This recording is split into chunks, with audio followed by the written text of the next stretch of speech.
சூப்பரான சிகப்பரிசி புட்டு சாப்பிட்லாம் வாங்க. நம்ம இன்றைக்கி இனிப்பு சாப்பிட போகிறோங்க. இன்னொரு நாளைக்கு கொண்டக்கடலை வச்சு கடலைக்கறி செஞ்சு தர்றேங்க, சாப்பிடுங்க. இப்போ முடிச்சுக்கலாங்க. ஓகேங்க. Hello, good morning to all. வாங்க, இன்றைக்கி நம்ம எம்இ விலாக்ஸ் சேனலில் பார்க்க போகிறது சிகப்பரிசி புட்டுங்க. இந்த சிகப்பரிசி புட்டு அவ்வளவு உடம்புக்கு நல்லதுங்க. நம்ம இதை எப்படி செஞ்சு சாப்பிட்லான்னு பார்ப்போங்க. சிகப்பரிசி வச்சு இட்லி, தோசை எல்லாமே செய்கிறோம். இது புட்டுங்க. அதுக்கான மாவு கடையில் அப்படியே விற்கிதுங்க ரெடிமேடாகவே. வாங்கி அதை நம்ம புட்டு செய்கிறத பார்ப்போமா. 2 டம்ளர் அந்த சிகப்பரிசி மாவு எடுத்துட்டோங்க.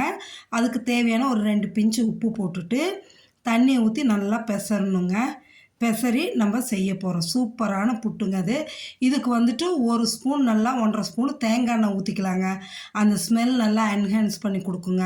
இந்த சிகப்பரிசி புட்டு உப்பு இந்த 1.5 ஸ்பூன் தேங்காய் எண்ணெயும் ஊற்றி அப்படியே பெசரிட்டு நல்லா ஈவனாக எல்லா பக்கம் கலக்கணுங்க.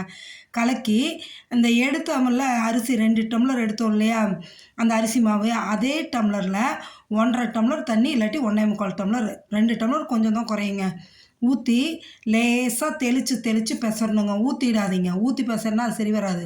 லேசாக தெளித்து பெசறும்போது இந்த சிகப்பரிசி வந்து நல்லா தண்ணி இழுக்குங்க. நம்ம பச்சரிசி புட்டு செய்கிற மாரி அந்தளவு தண்ணி கம்மியாக இழுக்காது. இது நல்லா தண்ணி இழுக்கும்.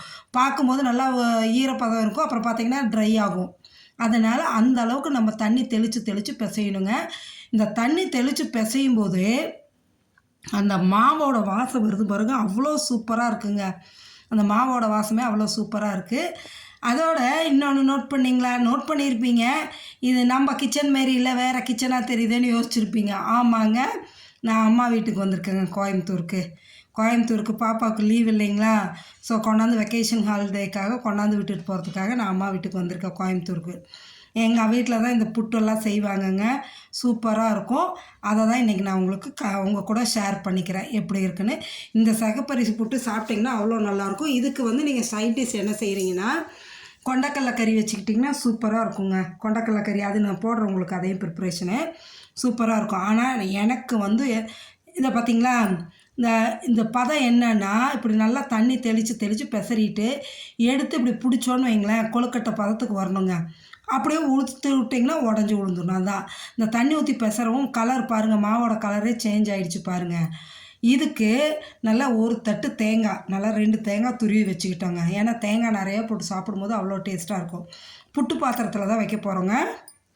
பாருங்கள், புட்டு பாத்திரத்தில் தண்ணி ஊற்றி அப்படியே பற்ற வச்சு விட்டுட்டு அந்த குழாய் இருக்குது பாருங்கள், அந்த குழாயை எடுத்து அதில் வந்து எண்ணெய் தடவிடணுங்க. அந்த பக்கம் வந்து காஃபி டிகாஷன் போடுறோங்க. காஃபி டிகாஷன் புட்டு சாப்பிட்டுட்டு நல்லா சூப்பராக ஒரு காஃபி குடிச்சோம்னா சூப்பராக இருக்குங்க. அதனால தான் அந்த பக்கம் காஃபி டிகாஷன் போடுறோங்க. இந்த பக்கம் புட்டு வைக்கலாம். பாத்திரம்லாம் டப்பில் கழுவி கமுத்தி வச்சுருக்காங்க எங்கள் அம்மா. சரிங்களா? புட்டு செய்கிறது வந்து என் தம்பி ஒய்ஃபுங்க. நல்லா சூப்பராக செய்யுங்க. அதனால தான் அதை செய்ய சொல்லி நான் எடுக்கிறேன். எனக்கு இது ரொம்ப பிடிக்குங்க. நான் வந்து கொண்டக்கடலை கறி வச்சு சாப்பிட்றத விட ஸ்வீட் போட்டு தாங்க, நாட்டு சக்கரை போட்டு தேங்காய் போட்டு சாப்பிட்றது தான் எனக்கு பிடிக்கும். நான் அதை தான் செய்ய சொன்னேன். இந்த குழாயிலையும் வந்து தேங்காய் எண்ணெய் தடவிட்டிங்கன்னு வைங்களேன், நல்லா ஒட்டாமல் ஈஸியாக வரும். நம்மளுக்கு பாத்திரம் கழுவும்போது ஈஸியாக இருக்கும். அதுக்காக தான் இந்த வேலை செய்கிறதுங்க. போட்டு ஃபஸ்ட்டு இந்த குழாயில் தேங்காயை போட்டு அப்பப்போ இந்த குழாயில் போடுறதுக்கு முன்னாடி இந்த மாவை நல்லா கிளறி விட்டு போடணுங்க. அப்போ தான் இந்த ஈரப்பதம் ஈவனாக இருக்கும். போட்டுட்டு மாவை மூடி வச்சிடணும் ட்ரை ஆகாமல். இப்போ தேங்காயை எடுத்து அந்த புட்டு குழாயில் போட்டுக்குங்க. போட்டுட்டு நல்லா ஈவனாக இது பண்ணி விட்டுட்டு இந்த மாவை போடணுங்க. இந்த மாவை போடும்போது அமுத்தி போடக்கூடாதுங்க. பலன்னு அப்படியே மேலாப்பில் போடணும். இந்த குழல்ல வந்து 2 பார்ட்டிஷனாக பிரித்து போட்டுக்கிறோம். முதல்ல கொஞ்சம் போட்டாச்சுங்களா, அதுக்கப்புறம் தேங்காய் பூ போடுங்க. போட்டுட்டு திருப்பியும் அரிசி மாவே போடணுங்க. அந்த சிகப்பரிசி மாவே போடணும். போட்டு அந்த தண்ணி ஊற்றி பேசுகிறோம், கலரே மாறிடுச்சு பாருங்கள், எவ்வளோ சூப்பராக. ஆனால் ஸ்மெல் அவ்வளோ பக்காவாக நல்லாயிருக்குங்க. ஆமாம், சாப்பிட்டிங்கன்னா இன்னும் செய்யலாம், சாப்பிட்லான்னு தான் இருக்கும் நம்மளுக்கு. இன்னும் சாப்பிட போதுன்னே தோணாது, அந்தளவு நல்லாயிருக்கும் டேஸ்ட்டாக. தேங்காயை போட்டுருங்க. நல்லா தேங்காயை போட்டு இதோட மூடியை போட்டு மூடி அமுத்தவே கூடாதுங்க. அப்படியே பொலன்னு தான் இருக்கணும். மூடியை போட்டு இந்த மூடி இருக்குது பாருங்கள், அந்த ஹோல் வழியாக நல்லா ஆவி புசுன்னு வருங்க. நல்லா ஆவி வந்துருச்சுன்னா வெந்துருச்சுன்னு அர்த்தங்க. சூப்பராக இந்த தண்ணி பதம் வந்து நல்லா கரெக்டாக இருந்தால் தான் புட்டு சாஃப்டாக இருக்குங்க. பாருங்கள், இப்போ பாத்திரத்து மேலே தண்ணி கொதிச்சிச்சு, பாத்திரத்து மேலே வச்சு ஃப்ளேம் வந்து மீடியம் ஃப்ளேமில் தான் இருக்கணுங்க. அப்போ தான் உங்களுக்கு நல்லா வெந்து வரும். ஃபுல் ஃப்ளேம் வச்சுட்டிங்கன்னா ஆவி வந்துடும், ஆனால் வேகாது. சரிங்களா? மீடியம் ஃப்ளேமில் இந்த ஹோல் வழியாக நல்லா ஆவி வருங்க. அதுக்கப்புறம் எடுத்து தள்ளி விட்டோன்னு வைங்க, சூப்பராக இருக்கும். இப்போ நல்லா ஆவி வந்துருச்சுங்க. இப்போ எடுக்குது பாருங்களேன். அப்படியே ஈஸியாக எடுத்து இந்த ஒரு கம்பி இருக்கிறதுக்கு வச்சு தள்ளுறதுக்கு நாங்கள் அதையெல்லாம் எதிர்பார்க்க மாட்டோங்க. கரண்டியோட பேக் சைடு இல்லாட்டி தோசை திருப்பியோட பேக் சைடு எடுத்து வச்சு ஒரே ஸ்ப்ளிட்டாக தள்ளி விட்டோன்னு வைங்களேன், அழகாக வெந்து விழுவுங்க. வேகாமல் இருந்ததுன்னா பல பலன்னு உளுந்துட்டு போயிடும். வெந்துருச்சுனா தான் அந்த ஷேப்போடு அழகாக வருங்க. நான் வந்து இதில் 2 புட்டு நான் சாப்பிட்ருவேங்க. அந்த ஒரு குழல் இது அப்படியே எனக்கு அது ரொம்ப பிடிக்கும். அதனால் நான் நல்லா சாப்பிடுவேன்.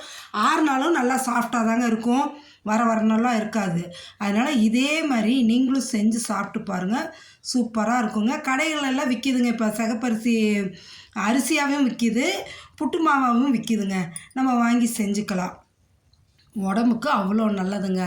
இந்த நம்ம கம்பு, கேவுரு, வரகு இதெல்லாம் சாப்பிட்றோம் இல்லைங்க, தினை, குதிரைவாலி இதெல்லாம் சாப்பிட்றோமே, இந்த சிகப்பரிசியும் சாப்பிட்ணுங்க, ரொம்ப நல்லது. கருப்பு கவுனி அரிசி இதெல்லாமே.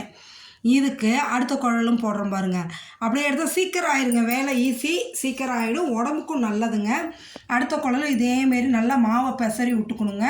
சப்போஸ் ட்ரையாக இருந்தால் லேசாக இன்னும் கொஞ்சம் தண்ணியை தெளிச்சுட்டு பிசைஞ்சிக்குங்க. எங்களுக்கு பதம் கரெக்டாக இருக்குது. அதனால் நாங்கள் அப்படியே தேங்காய் பூ பெசரி விட்டுட்டு தேங்காய் பூ போட்டு முதல் போட்ட மாதிரியே இப்போ போட போகிறோம் பாருங்களேன். அப்படியே தேங்காய் பூ போட்டு திரும்பவும் இந்த மாவு அள்ளி போடணும், திரும்ப தேங்காய் பூ, திரும்ப மாவு. சூப்பராக இருக்குங்க. இதுக்கு கொண்டக்கடலை கறி வச்சோம்னா ரொம்ப சாப்பிட்றதுக்கு நல்லாயிருக்கும். ஆனால் எனக்கு ஸ்வீட் தாங்க பிடிக்கும். அதனால் நான் தேங்காய் பூ, இந்த புட்டில் நிறைய தேங்காய் பூ போட்டுட்டு நாட்டு சக்கரை வச்சு சாப்பிடுவோங்க. நாட்டு சக்கரை போட்டு பாருங்கள், சூப்பராக இருக்கும். நீங்களும் இதேமாரி செஞ்சு பாருங்கள், சாப்பிடுங்க. உங்கள் ஃப்ரெண்ட்ஸ்க்கெல்லாம் ஷேர் பண்ணுங்கள், லைக் பண்ணுங்கள், நம்ம சேனலை சப்ஸ்கிரைப் பண்ணுங்கள். சரிங்களா? Okay viewers, thank you.